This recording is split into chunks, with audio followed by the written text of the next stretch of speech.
All right, what you saying, man? You good? I'm good. I'm good. How are you? I'm not too bad. It's just living life in lockdown, man. Got the full beard going on. Ain't shaved it. Listen, if it was up to me, I would do the exact same. I'd have like a proper grizzly. Like it was a bit mad at the start of lockdown. I was like, nah, my brother's gonna have to learn to cut hair because this just isn't it for Listen, me. it's mad, but like you get to a certain point where there's hair in your food and you just give up. You're just because you know, like you obviously, if you see like there's some like long blonde hair there, yeah, you're like, nah, this is a bit dead, you know. Like I can't deal with that. But when it this, you like, you know, but it is what it is at Listen, this point. what's going on, people? This is the Lockdown Sessions. Myles here, and joining me is a very talented R&B soul, like an artist that will get to your emotions with the music. Yeah, it's not just the quick R&B tune we keep it moving. It's baby OI, but notes that we can't even say or I can't say. You know what I mean? It's the pitches, the inflections. We take it to new levels. Introduce yourself for the people. What's up? I'm Vincent Darby, and I'm honoured to be here talking to you. Yeah. I mean, I set it quite high. I can't lie to you. We took it quite high already. Right. I didn't know how to continue it on from that point. I was like, listen. If you was to raise the bar higher, then I'd be like, big headed. You know what I mean? It's my job to gas you. You know what I mean? You have to just gas yourself when it comes to singing. That's what you got to do. exactly, man. That's my job.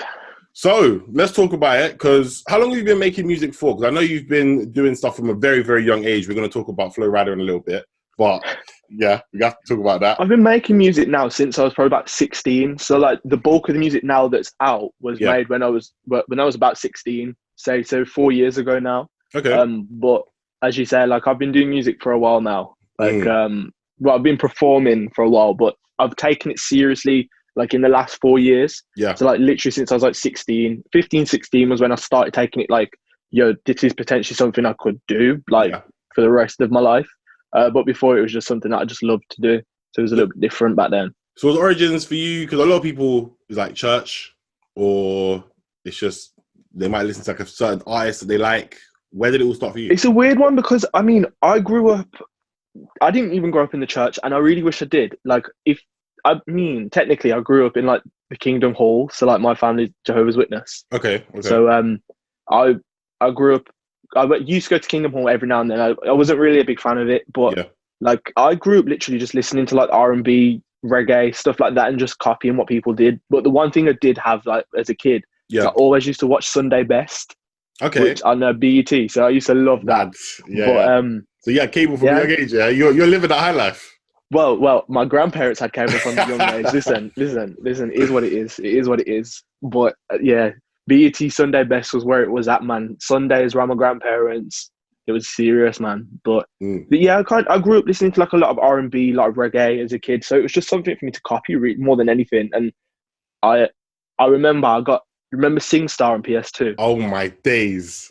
My days. I got SingStar, and I remember Falling and My Boo was on there, and I was obsessed with Alicia Keys at a young age. So I used to always sing them, always, and Usher, all of them. That was my thing. That was. Wait, so 2004 Confessions album, is it one of the best R&B albums of all time? That was the first album I ever bought. First album I've ever bought. Yo, I promise you, serious. I was 4 years old. Yeah. But that was like, maybe not me personally, but I remember asking for it. Yeah. And I remember like taking it round to like my dad. So like I mix. So like my mom's side's Jamaican and my dad's side's white. Okay. Let's just say that Confessions album didn't go down too well with the white side of the family. But the black side of the family was like, getting into, you know what I'm saying? Listen, at that time, that was the biggest thing that was going on, all that cheating allegations. But I'm not going to lie, it's mad because out of the greatest like shame/pain, and obviously we can say, let's call it an entanglement as a sign of the times. Like, we got one of the best R&B albums because, let me not lie, I'm exposing my age now. So I was 11 when that came out, right? Yeah. I'm 27 now. And I was in America when the album dropped, didn't it? Yeah. And the energies was nuts. Like I saw some girls were like ripping up pictures of Usher.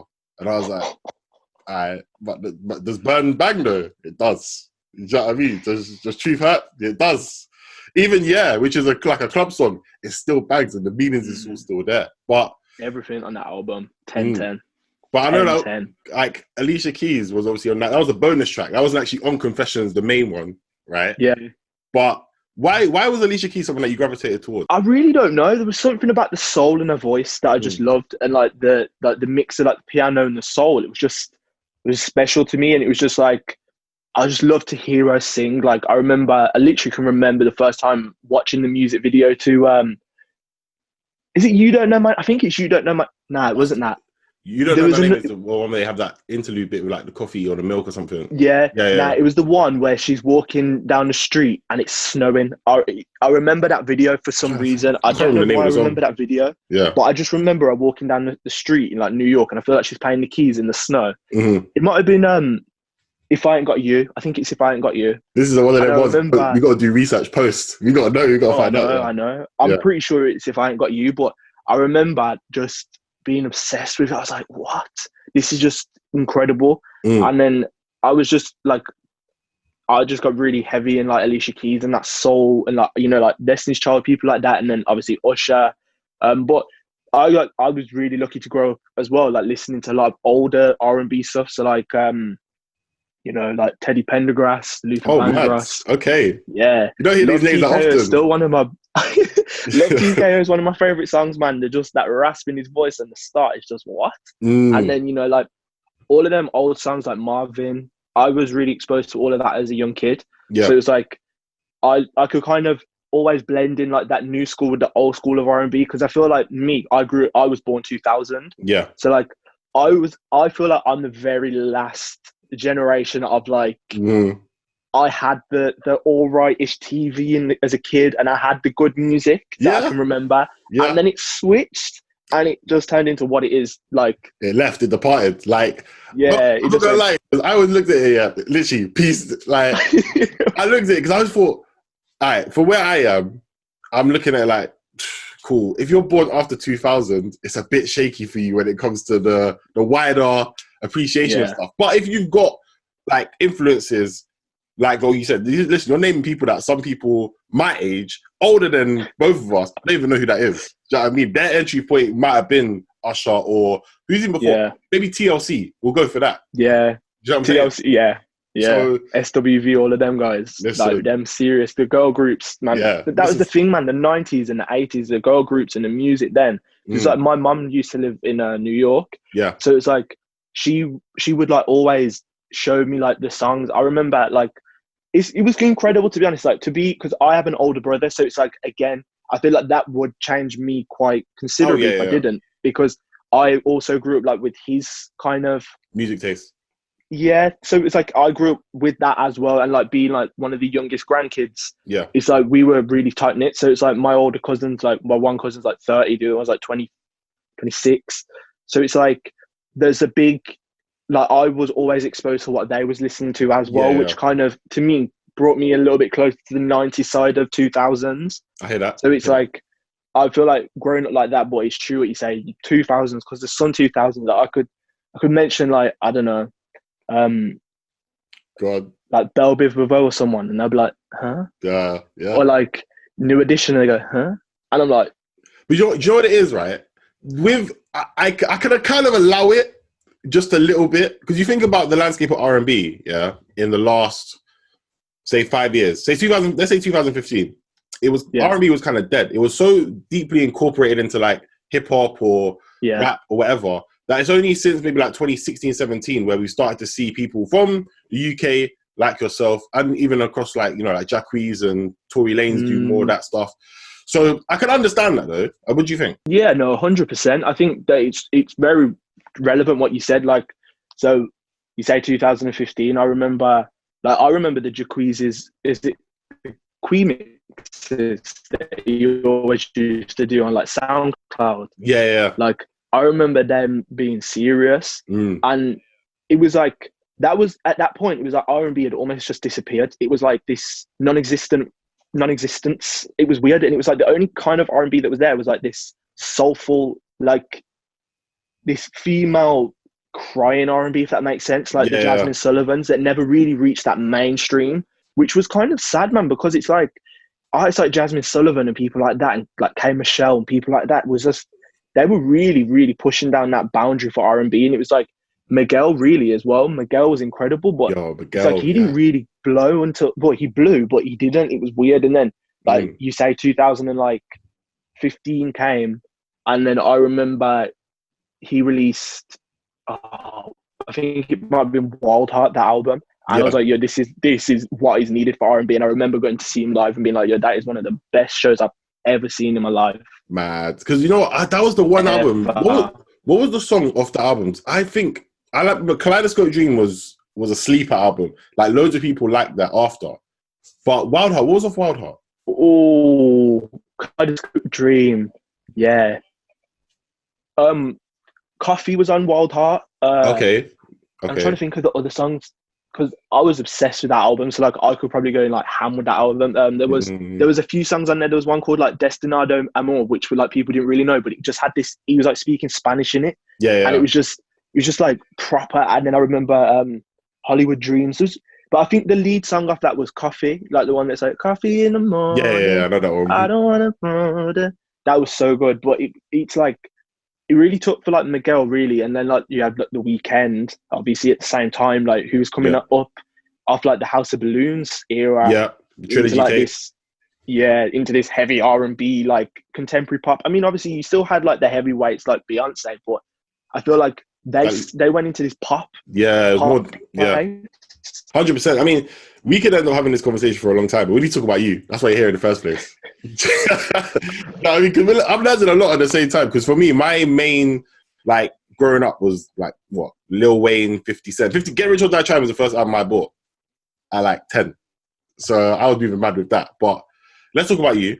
And Baby O.I., the EP, right? It was a great art. So you obviously had Baby O.I., which was the song, which was dope, very, very dope. Thank you. Then we had the EP that came out with that. So in this, that came out last year, that was 2019. And then you had a song that came out recently, which is what, Still Here We Are? Or Yeah. Where do you see yourself at your career point at the moment? Do you see yourself as someone who's up and coming? Do you see yourself as well established in, are you still in Birmingham at the moment, or are you somewhere else? Yeah, still in Birmingham, yeah. So in that landscape, where do you see yourself? I definitely see myself as up and coming. I wouldn't say that I'm like well established because I know there's people out here that have been running this for a while. Yeah. I think truth be told as well, Birmingham's obviously the city that I love. It's the city I'm from. Yeah. But R&B isn't necessarily the forefront of this city. I think that's just a fact to anyone that's here. I think that right now the forefront of this city is like rap. Yeah, right now. Like JK. Yeah, you got JK, Tanner, Mist. You've got, you know what I'm saying? Like 1 million, like millions and people like that. It's like you've got these people who are pushing this boundary, but it's like for me, I'm not doing that. Like, and I wouldn't even say that I'm on their level yet. It's a crazy one. I think that really and truly, I would class myself as up and coming. Yeah. More than anything, I wouldn't say that I'm established quite yet. I think I've been doing it for a bit, but I also did take a lot of time out, like from the ages of like 10 till 16. Yeah. I was like, no, I'm doing school, focusing on school completely. I still practiced, but I never took it serious. I was like, you know, I was never really like going studio or stuff, like when I know that a lot of people my age was. Yeah. But I was like, I know for a fact that if I'm going to do this as a career, I need to know everything, the ins and outs, before I even attempt to go into that as a career. 100. That's what I did. And then really and truly, I finished school at 18. Yeah. And the amount of things that have happened between 2 years ago to now, it's incredible. It's actually incredible. It's like I said to my manager, it's like as close as overnight as it could be. Like last year I toured America. Like there's not many artists at the age of 19 that can say they've done a 38 straight tour of America.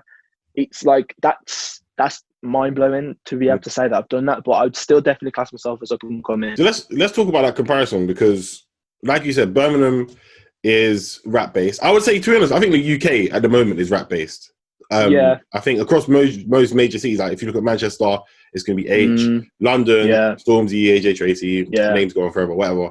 But I think the fact that you've been able to go to America, and when I listen to your music, I don't, you know, sometimes when people, they have like an accent or something like that, you can kind of tell, okay, like Mike Lowry, when you hear them sing, you do not know where they're from. Do you know what I mean?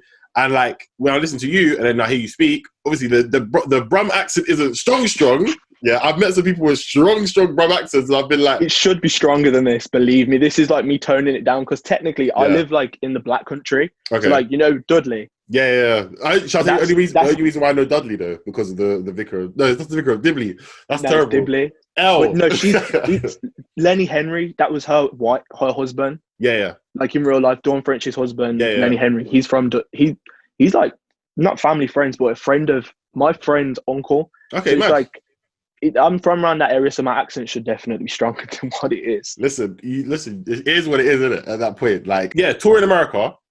So doing something like that, do you feel more love and reception from, an outside the UK fan base or inside the UK? I'll be honest. I feel like right now that it's very equal. I think that it is extremely equal. I think that America, at the end of the day, is obviously more of an R&B market. Mm-hmm. I think that's just a fact. Yeah. But it's crazy because it's like I actually toured America before I'd done a show in England.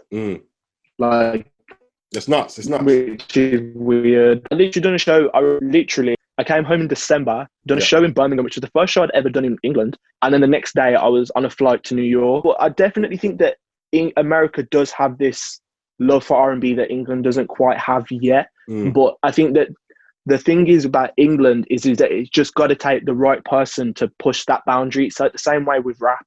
It's like rap didn't have that until it did have that. And that's exactly what I'm going to be. Because we have right now, the R&B scene in England has these pillar people. It has these key people that everyone knows, like Georgia Smith, Mahalia, for example. And both of these girls are technically local girls. Like Georgia Smith's from Warsaw. Mahalia's Leicester and like Birmingham as well. Like she went to the same school as me. Like I've known Mahalia for a while, so it's like it's got to take like there'll be a push, and when the push happens, it's going to tumble. And I really do want to be the person to make that tumble because England has honestly, especially it's spending time in America and spending time in England.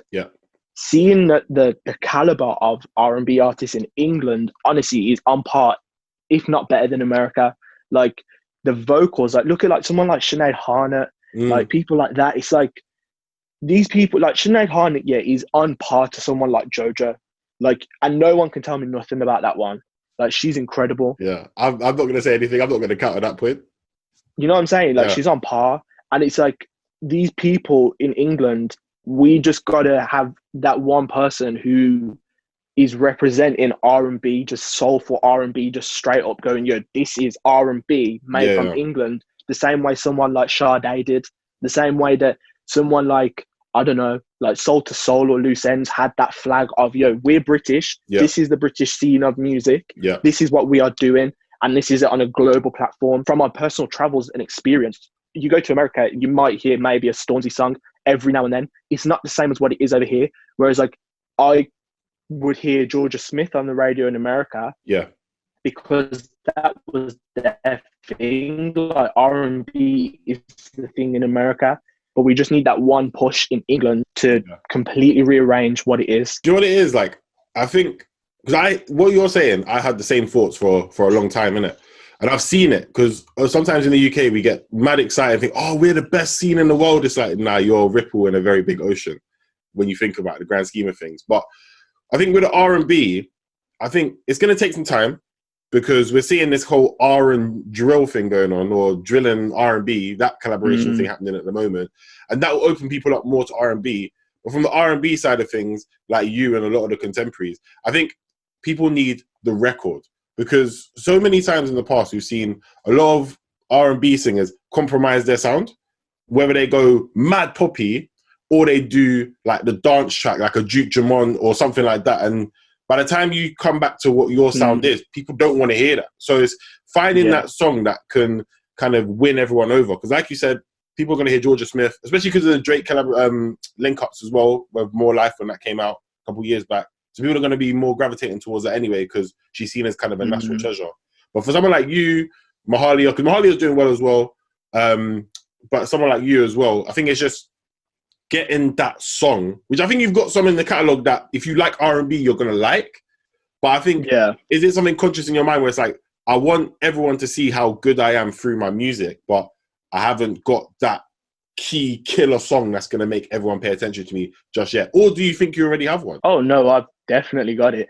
Believe me, mad. there's a lot. Like I have that. There's no two which way about it. Like, and I'm not saying that even from like a cocky standpoint. I'm saying that from like an industry standpoint of people who have been in this industry both in America and in England. Because I'll be truthful. Like I've met up with people in the industry both sides of the Atlantic. Yeah. And I'll be honest, England R&B, they don't really understand what it is. But this particular song was like, as my management team would put it, is the silver bullet, because it was the song that would get me the attention from these people in the other offices. Yeah. Like I would be sat in one office playing this song and people would walk past and come in the room and be like, yo. So it's like, I know I've got it, but it's all about the right timing, and it's about developing to that point and making sure that nothing is premature. I just think that when things are ready, it'll be ready, and you can tell by like everything that's going on. Because for me, it's like everything's fallen into place really well so far. So I believe that it will happen when it's supposed to happen. Yeah, well, I think being independent allows you that freedom. Because, like you said, especially if you signed, I think how it's going to go for you at the moment is, I think you're going to get a record that's just going to blow and do absolute madness in America, and you're going to see it kind of trickle over into the UK. Because that's what I've seen with so many people who are British. They'll do stuff, and then it comes back to the UK later. Even Idris Elba, right? You think about him. Most people didn't know he was from the UK 5-10 years ago because of The Wire and all that stuff, but then it comes back. On the other side of things, Young T and Bugsy have gone out to America with Don't Rush. We heard that song in November last year. They've got Busta Rhymes and DaBaby on the remixes, which came out during lockdown. So having that exportable song is going to work perfectly. I mean, is that a song that's coming out, right? Or that's not a song that's already out? It's something that will come out. It's something that's not out yet. I'm thinking it's not out yet. That's deep. Because I was going to go Spotify, go real quick and listen to the song after. But the thing is now is, to be honest, I mean, I'm talking from my personal point of view. Yeah. Now, if you want to talk about what's actually going on in the world right now, the song that I've just released, Still Here We Are, that's actually doing better than I ever expected it to do in the Caribbean. So it's been added to like mainstream radio in the Caribbean. I've done like massive TV talk shows in the Caribbean. Sick. I've got interviews in like Zimbabwe. Okay. Like Africa's like eating it up. Yeah. And it's like, I'm like, this isn't even the song that I thought would be the song. Yeah. So it's like, I'm fully anticipating for the song that I think to be the song. And it's like America as well. Love, like, especially the Caribbean side of it is really, really going for this song. Still Here We Are at the minute, which is beyond my wildest dreams, because this is a song I wrote when I was 16, made when I was 16, and only put out like a month ago. Yeah. And I've already done so much with it. Let's talk about why it's hit with, places in Africa and the Caribbean. Like, what have some of the people said to you that's, been the reason why it's hit so heavy with them? A lot of people have said that, especially in Jamaica, for example. Yeah. They've said that it's refreshing to see that the R&B reggae-ish like esque culture is still alive. For example, it's like I literally done a interview with this radio station called 105 Fire, which is like a huge Caribbean radio station. Yeah, and they're like responsible for breaking people like coffee. Oh, sick. And I'm doing the interview with this guy, and this guy is putting me in the same category as these people, and I'm like, what? Like he's saying like coffee, like Lila Ike and Savannah and people like that. And he said my name, because obviously I'm half Jamaican. So for this guy to be at this high level, to be the guy who's like pushing people like Chronics and Coffee and all of these people from Jamaica, for that, and then to be mentioning me was incredible. And then for me to be doing like interviews with like the biggest radio stations in the Bahamas, Barbados, the biggest like channels across the Caribbean that goes out to like 27 countries and the whole of the East Coast. I done an interview Sunday with one of the biggest reggae shows in New York. Man. And it's like, it's to me, it just feels so surreal. And it's like, I was doing like the radio shouts, like, like the I'm Vincent Darby and you're listening to all of these. And it was funny because one of the ones that I'd done it for was Chris FM. And I remember listening to that as a kid, and it just made me laugh. And it was like, I was literally in Birmingham buying some clothes the other day. Yeah. And I had like 30 messages on my phone. And I was like, yo, what have I done? Like, have I accidentally uploaded something I shouldn't have done? It was just videos of my friends literally sending me videos of me on the radio. And I'm like, what? Like, this was like my friends all up and down the country. This wasn't just isolated. This was like people in London, people in Manchester, people in Birmingham, people all over. We're like, yo, bro, you're on the radio. Like, you're actually on the radio. And I'm like, oh, like, I'm freaking out because before I was on the radio with Baby OY, on Radio 1 Extra. Yeah. And it's like I knew when that was going to be played, so I would listen to the shows. But this, I had no idea. So it was like a shock to me because I was not expecting it. So it's crazy to see that the dial is moving. Yeah. But as I say, I just genuinely think that there's a song out there that's going to be the one. But for me right now, I think everything that I do is very similar in terms of quality control. I make sure that everything I do is the best of the ability. Yeah.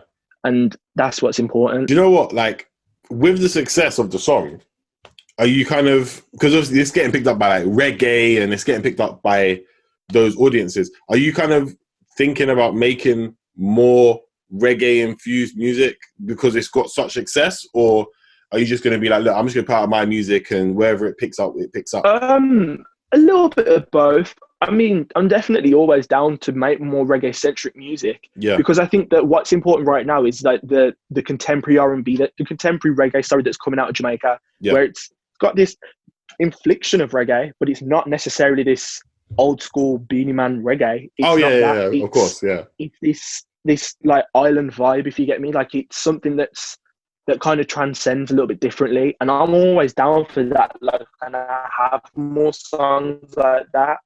But it's like, for example, it's like first place I ever worked was Jamaica. Like, recording was in Jamaica. So it's like when you're in that place, you're instantly gonna absorb the culture of the place you are. Yeah. So if it happens, it happens. I'm not against it. I mean, I'm not gonna lie to you. You had a fantastic journey. You know, like, I'm happy to like, all this stuff that you're hearing, because you know, when you hear the music and stuff like that, a lot of people are gonna think, okay, Vincent's, you know, up and coming. And obviously we've had that conversation, we've had that bit. But when they listen to this, or you speak to other people and you start saying, I've done this, people look at you in a different light. They be like, we can't mess this guy around. This guy is seasoned in his own right. Do you know what I mean? So, I mean, for you, I don't like asking these questions because sometimes people don't know. So if someone asks me a question, I don't know. Don't worry, it's not a tough question. It's not a bad one. It's just 5-year plan, right? Where do you see yourself going? Where's the heights, or some of the things that you wanna be on, or be doing, or win an award, or what do you want to do? I hope to have made a bit of history by then. Okay. I hope to have changed the music industry in England around R&B by then. Nice. 5 years, 25. As I say, no pressure. I want to at least headline a couple major festivals. Yeah. At least. Because there's a few in the bag that I want to do. Because my thing really and truly is about creating history. Yeah. I'm not one of them people not that I'm not against like doing like things and winning awards. Yeah. But I don't know. I feel like if you're going to do something, do your all at it and go all the way with it. Yeah. Like, so for example, it's like, I want to win, like, one of my biggest goals is to win 12 Grammys on one night, because the most ever won is 11. Mad. Like, I want to one-up people. Like, I want to be that person to be like, oh, you went Tenerife, I went 11 Tenerife, but not in like a cocky way, like with everything I do, just to prove that if I'm going to put my all into something, everything's going to be the reward, and prove to other people like me and like every other black person in England or wherever, to prove that, yo, you can do this, even if you were the underdog at one point. Like, even if you didn't get the respect that you were deserving of, even if you put in all these hours, you done all these flights, you met all these people, and people in your own back garden, if you like, don't respect you the way that other people do, doesn't stop you from winning anything. Like, and I want to be that person for other people, because I'll be like, for me, Stormzy was that kind of that person. Like, when I saw him headline Glastonbury, like, I mean, I never went to Glastonbury, but I watched it, and that was incredible for me to see him being the first black British male to ever headline Glastonbury. It was like, that was mind blowing, and that was something for me that really, like, not that I needed it, but it's nice to see. Pushed me in another direction to be like, yo, that's what I want to be doing. That's where I want to be going. Yeah, we've seen stuff like that. Stormzy doing what he did, and then obviously, hopefully, with this 5-year plan being executed correctly, you do what you're going to do. It's going to be nice and refreshing to see, because it's about time. I'm a fan of rap. I'm a fan of trap music and all this stuff. But I like my alternative. I like my R&B. I like my soul music. And sometimes you need to be in your feels for a bit, you know. Yeah. And it's good. It's going to be a good transition to see. So fingers crossed we can make that happen. Well, I'll say we, like I'm part of your management team. Fingers crossed you can make that happen. Simple as that. But let's talk about this Flow Rider thing, right? The performance back age 9, so 11 years ago. So that was what, 2009, right? And Yeah. this is like your trump card. This is one of them, like, everyone sit around the table, tell a story. This is your key story. So let's talk us through it. I'm not even going to explain the story. Just explain it for us and let's talk about it. Okay, so basically I loaded some videos on YouTube when I was about 8. And my mom was like speaking to people, like she was just talking to people in general. Yeah. And she came across someone who was like a record producer or like a record manager or something. And she was like, oh yeah, my son does this and my son does that, showing him videos. He was like, oh yeah, like getting down to London. Yeah. Bear in mind at this point, I'm 8. I've never been to London in my entire life. And like, I was one of them weird kids as a kid, like where like if I got too excited, I'd be sick. Like, you know, like dogs when like they get excited. Yeah. I was that kid. So my mom didn't tell me until the night before. So like I couldn't like be overhyped. I went down to London, met with these people, and I was going back and forth. I was meeting up with different people. We were talking about different things that they would do. Yeah. And then I remember, obviously, my mum was having conversations with these people. I wasn't privy to everything because I was 8. But what happened was, I remember the day because my mum. So I live in a really white area. Like where I live is really white. So I was at primary school, and I remember my mum. I remember being the last person to get picked up, and I was embarrassed because like, yo, the only black person and my mum's late. Like this is you couldn't write it. Like I was irritated, and my mum was like, "Oh, Vinny, I'm sorry, but I was on the phone." And I'm like, "What?" She goes, "It's the people in London that asked if you want to be the open act for Flow Rider." I looked at my mum and said, "What?" It's a bit mad. And she went, "Yeah," and I was like, "Nah, what?" And she's like, "Yeah." She goes, "Do you want to do it?" I said, "Yes." And then literally, I remember it was so surreal because obviously I was 9. And I remember the highlight of the day was like, I got to leave school early. I felt like a celebrity. I mean, oh my gosh, it was incredible. But I literally got to the O2 Academy. I sound checked, which was, again, a really weird thing to do as a kid. Yeah. I performed.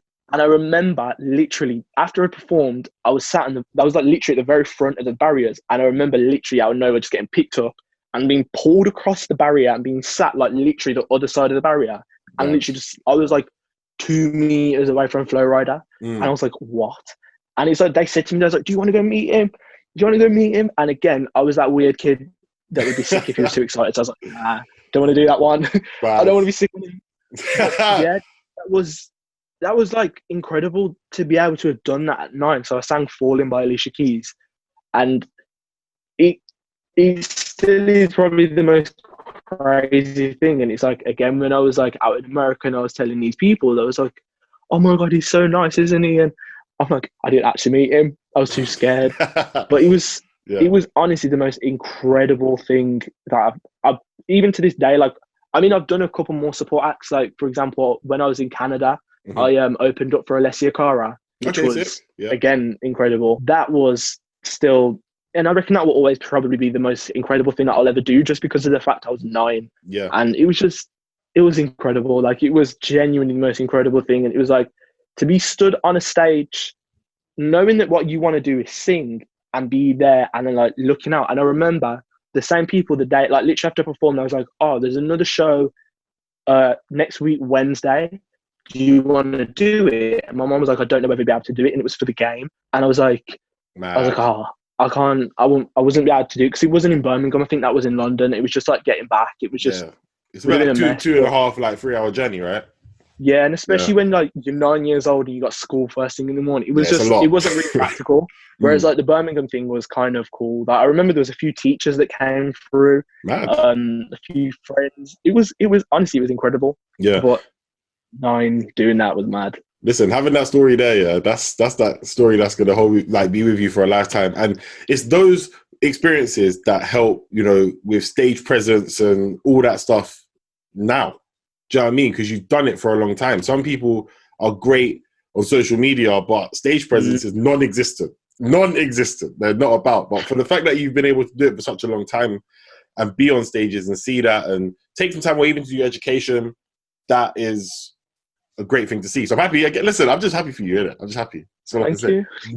But I want to talk about one thing that you mentioned, right? That because I grew up in London for 18 years. Then I went to uni, but I went to Southampton, right? And I always say outside of M25, which is the motorway that goes around London, it's a bit shaky when it comes to certain issues, if you know what I'm talking about, which we've spoken about in this.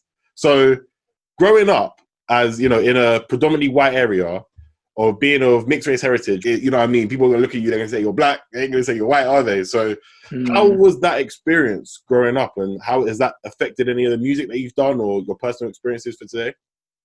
It's weird because it's like growing up as a kid, I think because I'm like the reverse mixed race, if you like. So my dad's white and my mom's black. So it's like, it was weird because I think that when you've got like a white dad and you live in a white area and like, for example, you know, white men love pubs. Like, so my dad was always in the pub. So it's like everybody knew my dad and everyone would know me. So it was like because of that, and they'd know that I was the kid who sang. So I never really experienced it until I got older. Like when I was probably about 15, there's like another area not too far from me, which is again like it's like an elitist area. It's like, I don't know, it's like the Chelsea of like Birmingham. Mad. And I remember like I was around there because a few of my friends lived there, and I got kicked out of shops and stuff, like, and I'd get followed around. And it was weird because it was like growing up like that, especially like in my own area, was normal, like for me, because I never experienced it here. And then I'd move out and then I would have that weird energy. But I definitely think that, truth be told, I think that more people have become more racist since like this whole Black Lives Matter thing. It's like literally the other day, it's like I went to the pub for the first time with like a couple of my mates. And it was like I was getting shocked at, like literally by old men like staring at me, like, and you could, you know, and you can tell when people are, like, it's that look. It's that look. You. It's not like, oh, what are they doing? It's like, what are they doing? About like the whole Black Lives Matter thing. It's like, it was like, it showed to me like how closetedly racist a lot of people actually are, like around here. And it's like, people said stuff about like to my brother about me and like us. Like it was just weird, and I don't know, but I think truthfully that in Birmingham, I don't think that the whole racist thing's that bad, like central Birmingham, because there's a lot of black people. The surrounding areas of Birmingham is predominantly black. But yeah, growing up was all right, but then you would experience it every now and then. And then it was just a weird one. But I think when you want to go into like the whole conversation of racism, it's like you only have to think about America. Like, and that's just the truth of it. Like, and I'm talking from personal experience. Like, I was in America for like 2 months and I'd never experienced that much racism. Like, I would have people say things to me. People refuse me in entry in shops. People refuse to give me more, like my change. People just, I had it all. Like, and I was only there for 2 months, and I just thought to myself, I was like, honestly, I have so much respect for every single black person who lives in America and deals with that day in, day out, because I don't know how I would cope with that. Like, truth be told, because it was like surreal to me to have to do that, like for 2 months. And then these people live that for their whole life. So it's like, it's crazy. So I can only really talk upon like what I've experienced. But in England, I don't know. I think that the problem with racism in England is that a lot of people don't even realize that they're actually being racist. And I think that that's the truth of it all. Like, I without going into too much detail, like I have like, well, my grandmother passed away, but my dad's grandmother was she was growing up in the war, like traditional British white people. Like, it is what it is. The Windrush came, they didn't want that. And I'm not saying I ever had like necessarily that, but it was like bigoted things. Like, for example, like she would call me and my brother like coloured and stuff like that, which was a bit weird. Black grandkids, like, and we used to say like, yo, Nan, you can call us black. Like, cool. But I've had to do that a couple of times myself and be like, yo, it's black. Yeah. Just, you know what I'm saying? Like, it's weird. And I think it's just, I've experienced stuff like that, but I would never really go as far as to say like I've ever had like any like taunting other than when I was in America. Yeah. And like, but yeah, I just think that the majority of it is, truthfully, I think the majority of racism in England is the lack of education of people. I think people refuse to be educated on it because a lot of people in England believe that they're right about things. Like, take for example, in Bristol when they pulled down that statue. Yeah, that's like madness. everyone was screaming, "Oh my god, it's all these black people. The black people are doing it." But when you look at the photos, there's one black person, and the rest of them were all white people. And my thing, when people said this to me, I said, "How many black people do you know that carry ropes?" Like, fam, do you want to tell me? Because I ain't never seen a black person with camping ropes. Listen, trust me, I don't know that many black people that go camping. So you know what I'm saying? I ain't never been camping. I said this, I'm like, yo, how many black people do you know that have go camping for starters, carry ropes, just on a casual? I just pulled out statues on a bad thing. Don't really happen, does it?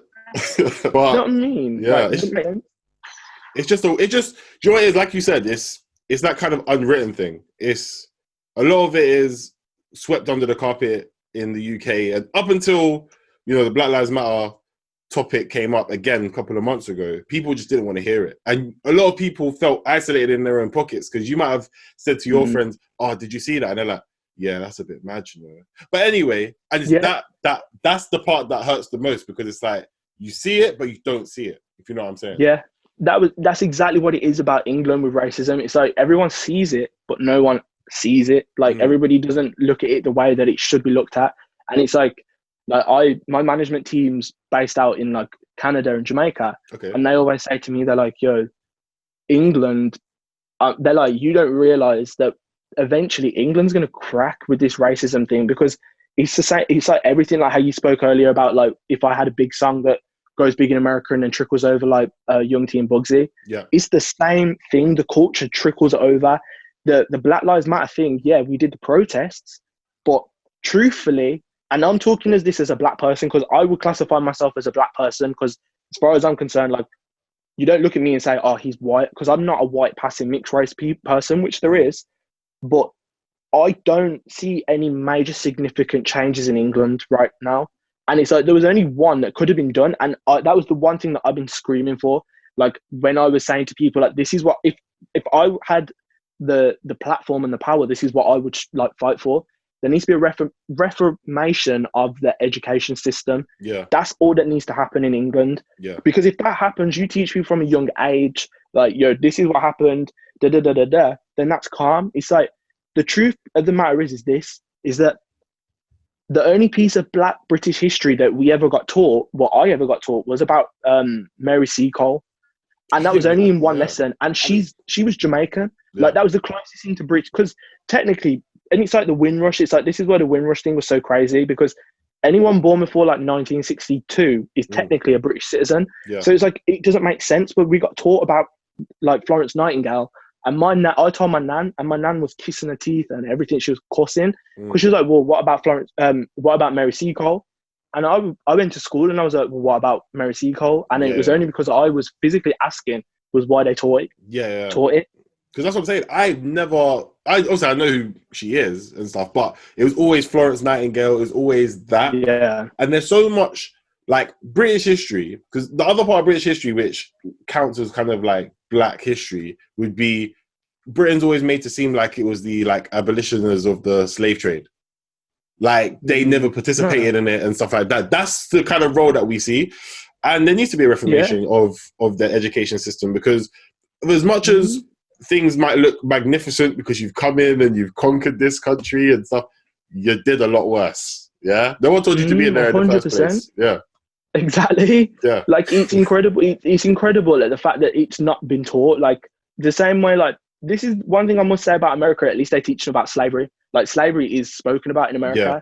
I'm not saying that it's a good thing that it ever happened, because it's not. It's awful. It should never have happened. But at least they don't neglect the fact that it happened. Whereas in England, they literally neglect the fact that English people had anything to do with it. Yeah. Like, I remember being sat there in a history lesson in like year 9 and talking about like the slave trade, and they're talking about all of these Spanish people and all of these people, and they never mentioned one British person. And I'm thinking to myself, I'm like, hang on a second. You know, I'm like, I know for a fact that the Scottish were involved, because my family's surname is Scottish. Like Yeah. my mum's maiden name is Scottish. Yeah. Like, and we trace that back. So I know for a fact that there were Scottish people involved. Yeah. And the same way with Derby. Derby comes from Derby in England. Yeah. There's a reason why Derby is the name in Jamaica. Yeah. Like it doesn't, and it's like they don't teach it. Like it's not taught, and that's the only thing that needs to change in England. That's the first thing that has to change before anything. There needs to be that, because how can you ever go forward trying to have these conversations with people about racism if people don't even know what they're standing for and what they're screaming for? Because the truth of the matter is the only way that we as Black people can learn is if we educate ourselves. Yeah. But then we go to school and we learn about all this foolishness with smallpox and, you know, all these diseases and the plague and that, but we don't get taught about our history, and then they call it Black History Month, but they teach us about Rosa Parks and Malcolm X and Martin Luther King, which is important. Don't get me wrong, like that's important for us to know. Yeah. But what about our history? It's not like the history British, of Black British people? We don't get taught that.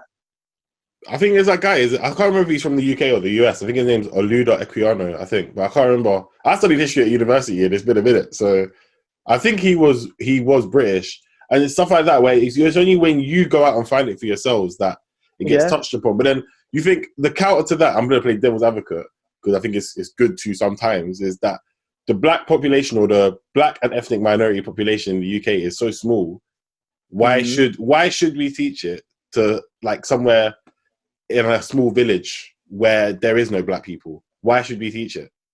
Because it's equally as important as everything else to know. It's like the same could go for the argument as why did they teach Pythagoras' theorem? Like I never used that. I hated that. You know what I'm saying? Like algebra. When I've never been in ASDA and said, well, if this is 2x, then, you know what I'm saying? That's never happened. So it's like, if you want that argument, then like it's more than welcome. But I think that the biggest problem is that was a petition, you know, for the reformation of history in England, and it actually got thrown out by the government. The government said no. The education secretary said, nah, not doing that. And I think that more than anything is a huge problem. And then you look at like our leader, like Boris Johnson, like let me not speak. Look at the things that literally, that's our leader. That's the guy that's in charge of us, right? My man. Look at the things he literally said. Like, I get that everyone says stuff at a point in your life and you're like, yo, okay, like probably should never have said that. Yeah. But this man is in power of a country of however many millions, and he's shouting all of this and saying all of that and talking about Black people with watermelon smiles and calling them like coons and stuff. It's like, it's like what? Like how is this man fit to be leading us? But all I'm saying, I'd rather him than me, because I wouldn't want to do it. I would not want to be in that position of power, not at all. Because there's so many things when it comes to politics that has to be like dealt with, and I'm not a politician. Do you know what I'm saying? Like, I've never claimed to be one, never want to be one. Yeah. But all I know is I'd love to see a Black one in my lifetime. Love to see a Black Prime Minister. That's what I would like. I'd love to see that. Do you know what? Right, I thought this maybe when Obama was coming to the end of his one. And I was like, is it too soon for the UK? And I was like, yeah, it is. It's definitely too soon. I don't think it's going to happen until, what are we in, 2020? In your lifetime? My lifetime. I reckon I'll probably have a grand. I reckon that if not got kids, I reckon when I have kids, probably when I'm like, maybe like mid-40s, I reckon then maybe we might be ready for that conversation. From my personal opinion, I think if we had a Black leader, I genuinely think it would be a case of a token Black person. England's just not ready for that yet. It's not ready for that yet. Like America, I mean, what Black people make up, I think it's like 13% of America, like the American population, which I mean is a lot, but it's not at the same time. But it's like, I don't know. I really don't know. I think England's not ready for that. I think in the UK, I think it's something less than that anyway. So it must be. Gotta be. The thing is, pretty much only the Black people that live in cities as well. If you think about it, like you're not really gonna go around to like villages and find look, if it's one family or it's one person. Yeah, you know what I mean? So, and then they're extremely wealthy. They're normally like someone who made money like from like where they're from. Like take for example, like if you're from like Ghana, they made money in Ghana and then they moved here for this life. Yeah, or they made money in the Caribbean or whatever.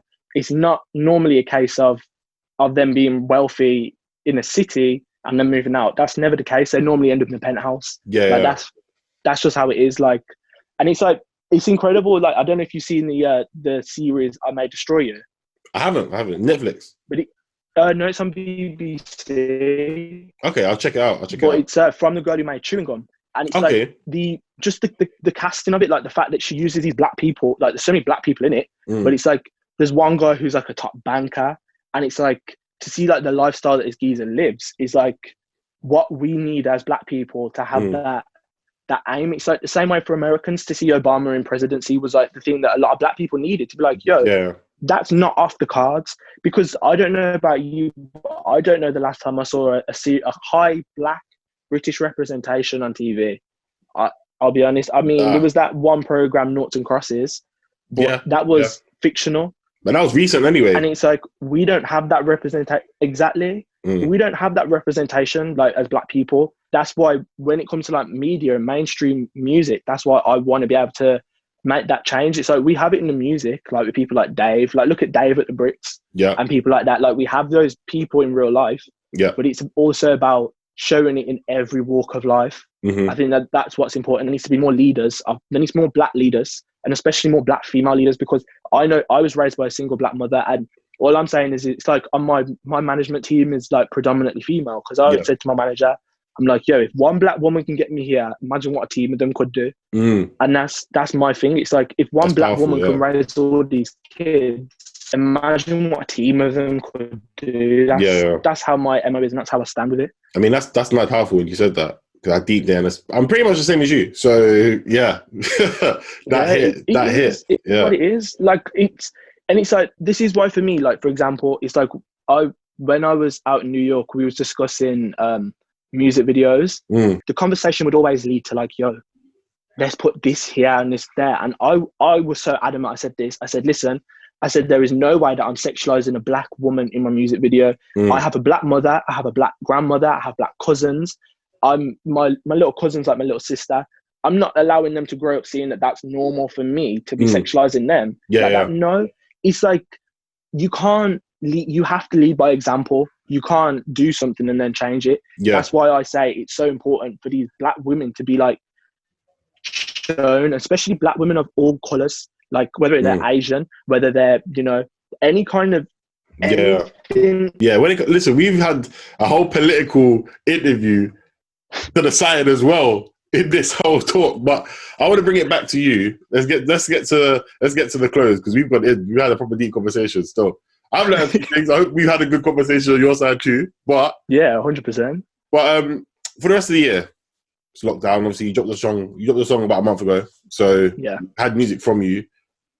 This year, I don't know if there's gonna be a second wave. You know, people be out here going pub, beach, and eat out card every single August, Monday to Wednesday. I don't know what's gonna be going on in the UK for the rest of the year, but it's gonna be interesting. Yeah, what are we saying from you? Are we gonna get? We've got this silver bullet, as you said, silver bullet on the way. But are we going to get anything else? Are we getting a project? What's your thought process for the rest of this year? Well, I mean, we got the news the other day that live performances can happen as of the 11th, which was 3 days ago. Not that there's anything booked for me yet, but when I'm allowed to, I definitely know for a fact I'm just going to get straight back on the road. There's definitely more music to come this year. I'm not calming down when it comes to that, because I'm always making as well. So it's not like I'm using what I have. Like there's already space for things to happen. But yeah, it will be interesting. It'll be very interesting for the rest of this year, because I think it's so weirdly like writ off, but yet it's still kind of happening. So we'll have to see what happens. We still got a whole half a year left. Exactly. Pending madness, because this year's been long enough already. So you still got enough time to do something and hit the road. I would say be calm about hitting the road. Don't just jump on the road, because you know there's reckless people out there that might have the 1-2 cough or the 1-2 sneeze. And then in the front row, you're singing "Baby Oh I," your mouth bare wide open, and someone's not trying to put you off. Don't like quiver the high notes now after that. But gosh, that's why you got to be careful. That's why you got to make sure that you go out at the right time. And especially, I mean, it's probably going to be UK stuff, because US, we're not going to be able to get in anyway. Nah, that's going to be right off for the rest of it. Especially like, I mean, they only had their spike like yesterday, like in Florida. So it's like, we're like however many weeks ahead of them. Like what? Like almost like 2 months ahead of them. So it's like, and then by the time 2 months' time is going to be the start of the winter season. I mean, it'll be like fall, but it's when the weather changes, when everyone starts to get ill. So it's going to be a weird one. But all I know is that as a team, like, there's so much that's already in place for us to do. There's so much there ready to go. So it's going to be interesting to see what we can do, what we can't do. But there's definitely always going to be music release this year. There'll definitely be more release this year, 100%. Listen, I'm looking forward to hearing them. I'm going to go back and play some of the other tunes. Obviously, I'm going to be supporting it like I have been doing before. I appreciate your time today as well, by the way. Yeah, likewise. Thank you for having me. Honestly, I appreciate it. It was worth getting up for. Well, you just woke up. Wow. Listen, that rock star lifestyle, you know. Listen, because my management team based in Canada, so like I go to bed at like dawn time. So like I was like, yo, I know I got this interview, so it's worth it. Like, thank you for having me. Honestly, thank you for having me. Nah, no worries, man. Listen, when the album comes out, when we get further down the line and we see what the landscape is of the year, like we said, let's do this again. Let's talk about some more stuff in it, because 100%, I'm down. Yeah, definitely that a lot. But I'm gonna let you say the final words for all the people that are listening and watching right now. So what you got to say to the people? I hope everyone's all good. I put you on the spot. Yeah. Staying safe. Yeah, proper, and listen to my music. So if you find me on like Instagram, my social is official Vincent Darby. My website is also the same. Spotify, Apple Music, Tidal, Amazon. I don't discriminate. So if any one of them want to partner with me, come my way. But yeah, my music's all there, Vincent Darby, and I hope to see everyone soon when the world kind of fixes itself. Hope that everyone's good. So yeah, that's for me. There we go. That's the interview done. Peace.